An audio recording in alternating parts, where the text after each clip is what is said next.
Hey guys, this is Adam J. Carswell, and we're at day 3 of FreedomFest, and what better way to kick it off with the individual I'm going to introduce you to right now. I'm here sitting down with Nicole Sanders with Students for Liberty, and Nicole is also Vice Counsel for Liberland. Nicole, how has your time so far at FreedomFest been? What are you looking to accomplish here? And then we're going to talk a little bit more about Liberland. Hi. FreedomFest has been great. This is my 5th year in a row coming. This year is a little different as I'm now a major gift officer for Students for Liberty. So I'm here to connect with our current donors and build those relationships, as well as meet potential donors and let them know what's going on with our organization and why it's so important for them to support us. I love it. And how many years actually have you been attending FreedomFest now? 5. Wow. 5 in a row. This is my 5th. All right. Happy to meet you here on the 5th. How did you first find out about Liberland, and why are you a supporter of the country? I first found out about Liberland in 2015 here at FreedomFest, and I was standing in the free drink line at one of the receptions, and Tom Walls was either in front of me or behind me. I don't know. We had been drinking a little bit. For the record, Tom Walls is the Minister of Foreign Affairs for Liberland. Yep. And he just started talking to me, and he's like, "Hey, you want to meet the President and First Lady of the Free Republic of Liberland?" And I'm like, "Abso-freaking-lutely."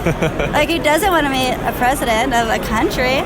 And then he introduced me to him, and I ended up moving to D.C. a couple years later, where he introduced me to Dave Molyneux, the U.S. consul.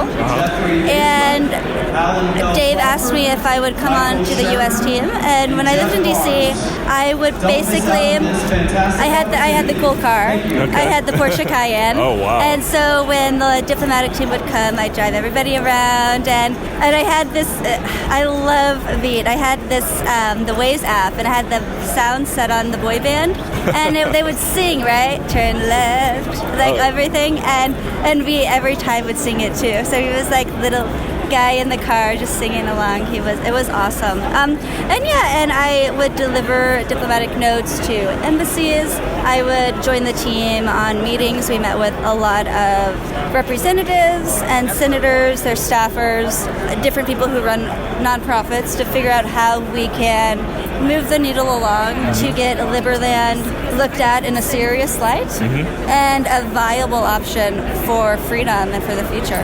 Wow. And where are you living now? I live outside of Houston, Texas, in a little country town called Brenham, home of Bluebell ice cream. Wow.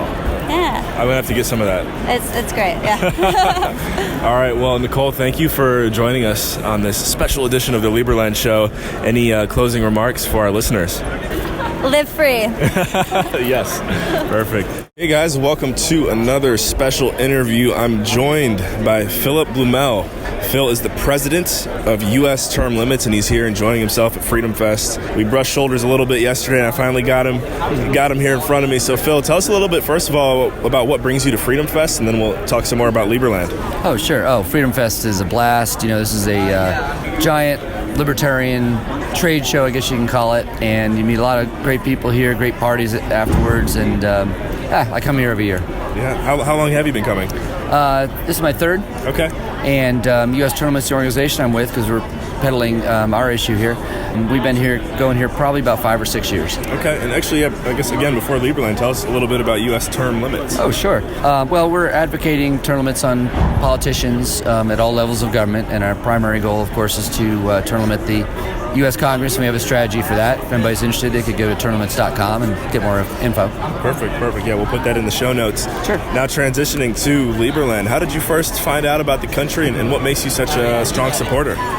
Well, I've always been fascinated about the idea of carving aside a little area to be free, and I've been attentive to previous attempts to do this around the world. You may have read the book Radicals for Capitalism by Brian Doherty, and he spends some time about the history of these of different attempts at doing this, and they've had varying degrees of success, but all of them fascinating, and all of them born of a desire to really break free and start something new and completely different, unshackled, free. Allow people to live their lives the way they want, be productive, have a good time, don't hurt others, right? And this, it appeals to me. That's why I'm at FreedomFest. That's why I'm involved in all the things I'm involved in. And so I've always loved the idea. And the first time I ever heard about Liberland specifically was, I believe, from a friend of mine that I know from, that I met in college at the University of Florida in the 80s, Thomas Walls. Yes. And Tom is, of course, as you know, and I'm sure he's been on your podcast, is active with this. And he turned me on to the idea, and naturally I was instantly excited about it. And so I've been following it since, and he keeps me informed, and of course your program and other materials and things. Yeah, Tom's amazing. We had a shout out, I think, earlier today for Tom Wall. So Tom, here's another one for you. Oh, there you go.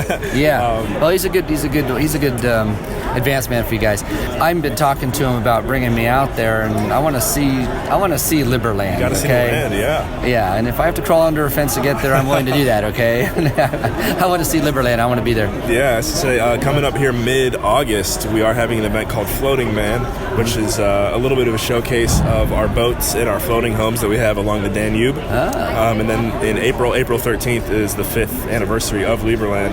That would actually more than likely probably be my first visit to the land. I have not yet seen it yet either, so I'm here with you. All right. Well, maybe we'll be there together, because is that something I would be invited to? Somebody, supporters can come and absolutely. attend? And I think, especially now that you are officially on the Liberland show now, so okay.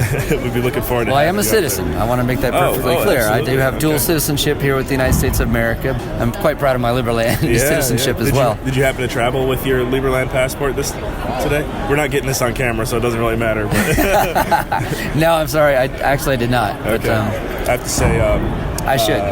Roger Veer. I don't know if you're familiar with Roger Veer, but he shared this on the show once. When he was boarding his flight, he used his Liberland passport with the gate agent. So yeah, that's great. And then I think Vit found out that he did that. He's like, please don't do that anymore. At least until we get some things under. But it's just a cool story there. What kind of reaction did he get? He shared it on his interview, which I think, guys, go ahead and check out Roger Veer's interview, somewhere between episodes 20 and 25. Yeah. But I think he just, the gate agent was like, okay, come on in. Like, There you go. Sure. Of course. Probably a fellow Liberlander. We're all over the globe. We are over 90 representatives in different countries, and I think the average Liberlandian speaks about 3 languages, so I got to do some catching up as well. But We're the Liberlandic diaspora. I need some help on that. What does that mean? Oh, diaspora? Oh, that's when you have the citizenry of a country living outside the borders of the country. So we often talk about, say, the Jewish diaspora, particularly prior to the reestablishment of the State of Israel. And the Jewish diaspora is, huge across the globe, and having that homeland for millennia. So, so we are the Liberlandic, or Liberlandian. I'm not sure what you would want to use there, but the Liberlandian diaspora. Comparatively, I really like that. I think I'm going to start using that. Yeah. All right. Well, Phil, thank you for your time. Any closing comments? No. Good luck. I want to see it. I want to see Liberty in my lifetime. I think that'd be nice to see it on that nice spot of land out there in Europe. So absolutely, yeah. We'll have a couple drinks on the Danube one day. Hell yes. Thanks. Yep. Hey guys, welcome to round 3 of today. I'm joined by another very special guest, Joe Quirk. Joe, I just realized I didn't ask you for the proper way to introduce you. The president, the CEO, the founder of Seasteading, however you want to say it. Joe's a very dynamic individual. We're going to get to learn a little bit about what he does today, and then also what brought him to FreedomFest and what he thinks about Liberland. So Joe, what brings you here to your first ever FreedomFest, I have to ask? Hey Adam, it's great to be here with you. I was invited to come here to speak on a panel tomorrow about seasteading, which is homesteading the high sea with floating free societies on the half of the earth that is not claimed by any existing nation state. Done a bunch of interviews so far. This is going to be the peak, and then tomorrow we're doing a panel. And it's been an illuminating experience here at FreedomFest. I have to say, too, before I forget, you also have a documentary or a YouTube series, Facebook series, something about your progress, correct? Is there something that the listeners can go and check that out, too? Sure. If people go to Seasteading on YouTube, they'll find lots of videos explaining what seasteading is, how it works, what's happening right now. and answering their standard questions like, what about pirates, what about tsunamis, all that sort of stuff. We answer all those questions. Awesome. So how has this experience here at Freedom Fest been for you so far? It's been really illuminating because I've really appreciated how people debate so civilly and how much of a demand there is for freedom in the world. I don't think I really grokked that until I came to this conference. Like, people want to try new things and do it without restrictions, so it's been quite inspiring. Absolutely. I have not been to Acapulco yet, but I would imagine we get a similar vibe there. Is that pretty accurate? I'd say it's times, cubed. It's like Freedom Fest cubed. So it's not just libertarians, it's like anarchists and voluntarists radically trying to reconceive society. So if you like, I definitely recommend Acapulco. Yeah, I'm planning on going this year, so looking forward to that. Now transitioning to Liberland, how did you first find out about the country and what makes you such a strong supporter? Well, I met Vit in Greece when we were talking. We were all there to talk about startup societies.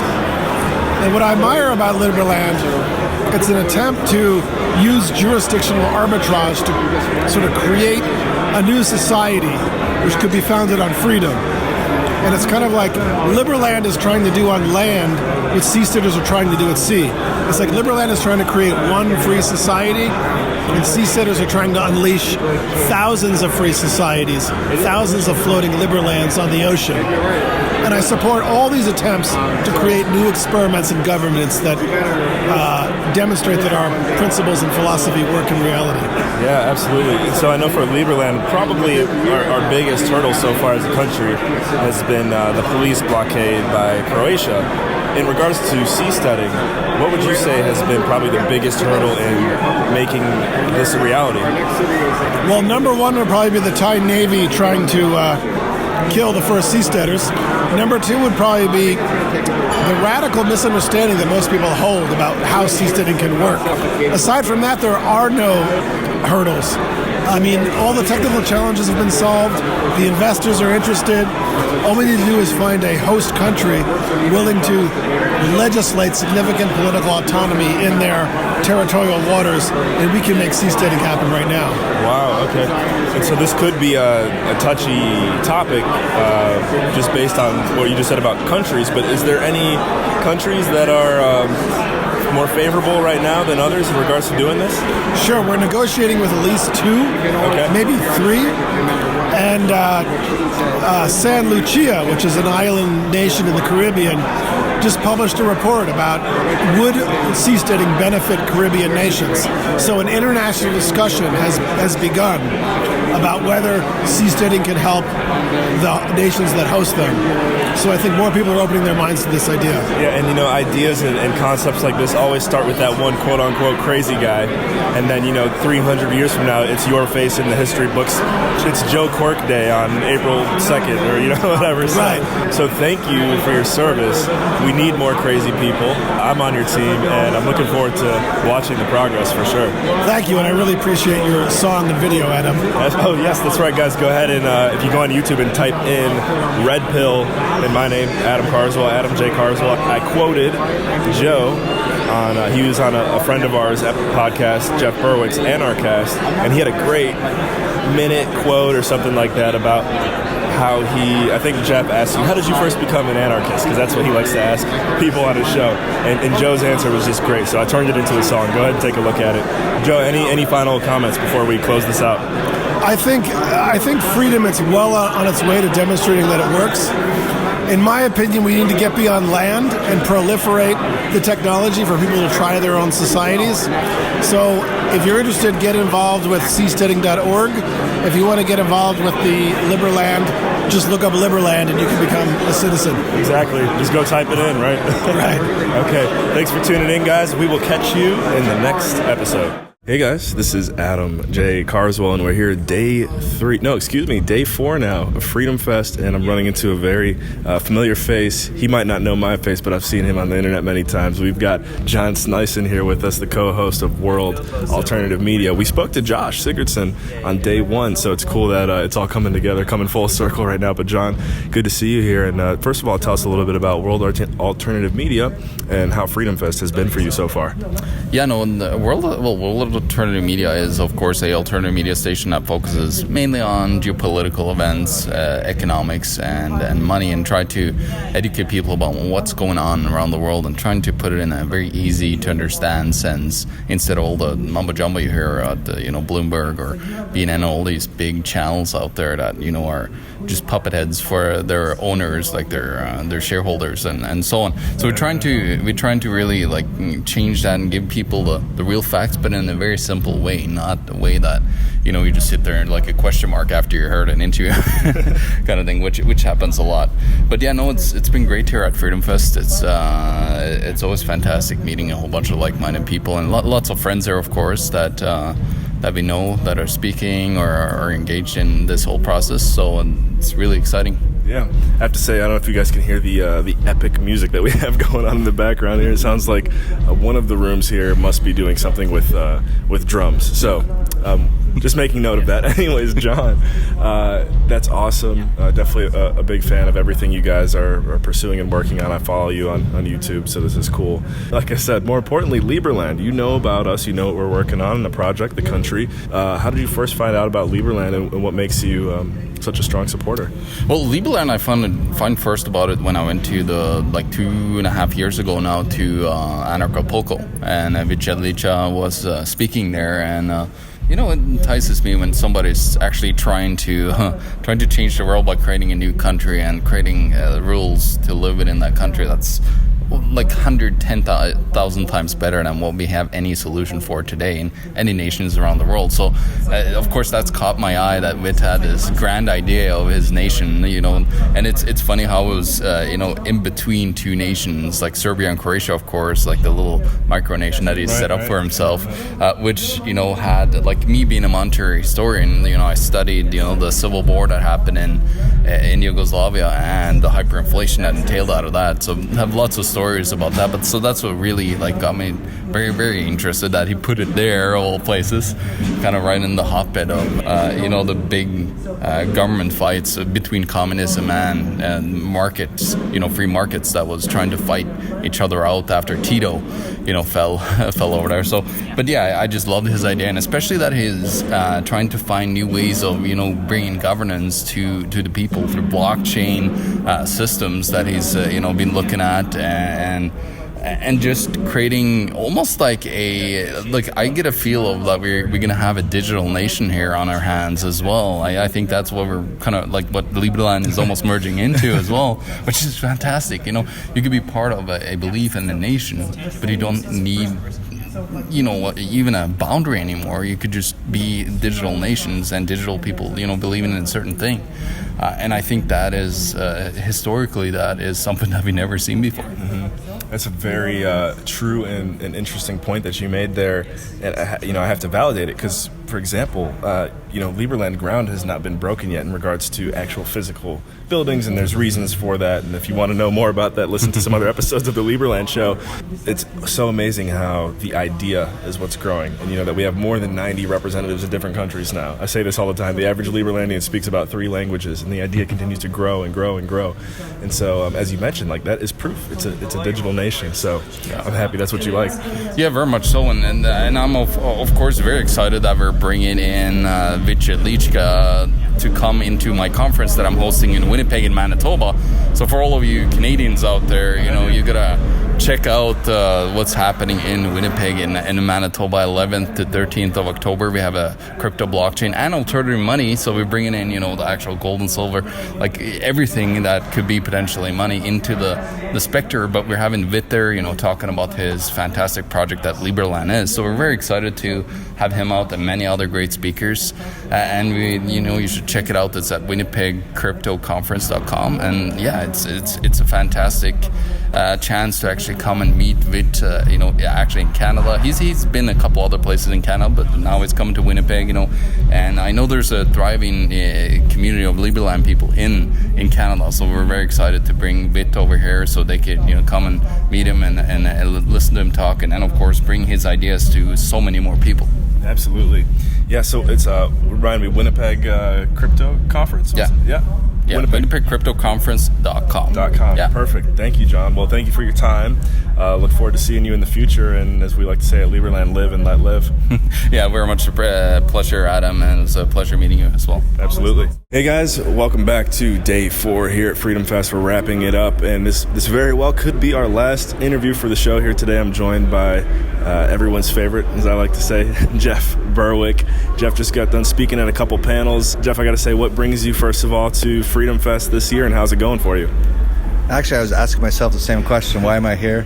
It's a bit of a, you've been to Acapulco, right? So it's such a different crowd. I get invited. Freedom Fest was the first sort of Liberty conference that I knew of. And it started like 12, 13 years ago. And so there's a respect level there. And so when they invite me, I come. But in general, there is something about me. I just have to keep pushing freedom one way or another in any way I can. That's a passion of mine. Yeah, and I would say, some of the points you made earlier today as well, there's probably a lot of people here that haven't heard some of these viewpoints that you're sharing. So in regards to purpose, I think, at least if we get this interview, that's something, right? In regards to Liberland now, how did you first find out about what were the project, the country, and why you're such a strong supporter? I don't remember the first time that I remember finding out about it, but all of a sudden I heard about Liberland, I heard about Vit, and then I was asking a few friends like Luke Radowski and other people. They're like, yeah, I know him. He was at a Bilderberg event like 4 years ago protesting Bilderberg. So I'm like, oh, he seems really cool. And somehow we just hooked up. I have to say, it seemed like a crazy idea at the time. But now, I have to give Vit so much props. He never stops working. I see him he's at the European Union. He's with this president. He's rocking it. And for me personally, we don't have one country in this world, one place that is truly anarcho-capitalist. And that's sort of my dream. That's also Roger Vere's dream. It's a lot of other people's dream. We just got to find a place and somehow just try to show people, because that's the question we get all the time. Will it really work? Will it really work? Won't it descend into chaos? Won't everyone kill each other? I don't think so, but we have to show them. And I think Liberland could be possibly the first place we can do that. Yeah, Liberland, and then also we had him on the show yesterday. Actually, now I think about it, he'll probably still be on this same episode. We spoke with Joe Quirk, who's working on seasteading. Do you see that being similar to why you like both projects? Absolutely. I support anything. Even Roger, he said he's going to buy an island. I don't know if he did yet.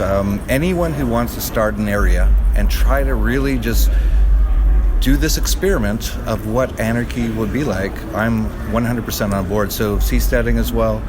Anyone who's doing anything, I will support it, because that's the last key, I think, in my opinion, is we talk about philosophy for decades now, and we show all the stats, we show all the facts, but everyone's like, but will it really work? So we just have to just get an area and somehow keep the status away for a little while, and that might take a lot of guns or whatever it might take, but just show it. And who knows? I don't know what's going to happen. I'm 99% sure it'll turn into Hong Kong in like 2 years. I could see Liberland, if it really becomes recognized and it's a sovereign area that no one's attacking, that billions and billions and billions of dollars go into that area within like a year or two, and you just see skyscrapers just rising up. But I don't know. I can't say for sure, and that's the whole point, is we just need to try it at least somewhere and at least see if we're right. I think we're right, but no one will believe us until they see it. Yeah, I think digitally and virtually you've seen it, as you mentioned, especially recently, the past year, the idea, the country, the word of Liberland is spreading like wildfire. Also, I would say, in the next 3 to 5 years, where do you see yourself in regards to working with Liberland? Do you see yourself maybe living there, or what's that look like? In general, if Liberland really starts to become a place, I'm going to be involved somehow. I might not live there all year. I might just have an apartment or a house or business or whatever it is. But yeah, I'm so passionate about it that if Vit and everyone else who's working on it can really make this happen, I'm going to be as involved as I can. Yeah, perfect. Well, thank you. Hey, I wouldn't be doing the Liberland show if it wasn't for you first bringing them on your channel. You want to give a quick plug to what you're working on? Sure. I write the Dollar Vigilante, so if you're into finance, just go to dollarvigilante.com. I have a show called Anarcast, and I have a conference every year called the Narcopoco next February, in February 13th to 16th. And we haven't announced the speakers yet, but when we announce it, I don't think anyone's going to believe it. Love it. Jeff, thank you for joining us on the Liberland show. Thank you, sir.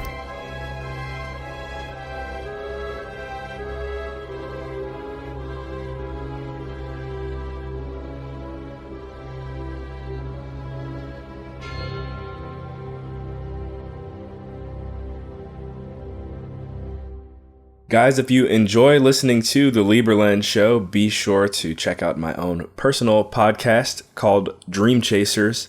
On Dream Chasers, we interview individuals with supernatural amounts of potential based on early success in their careers.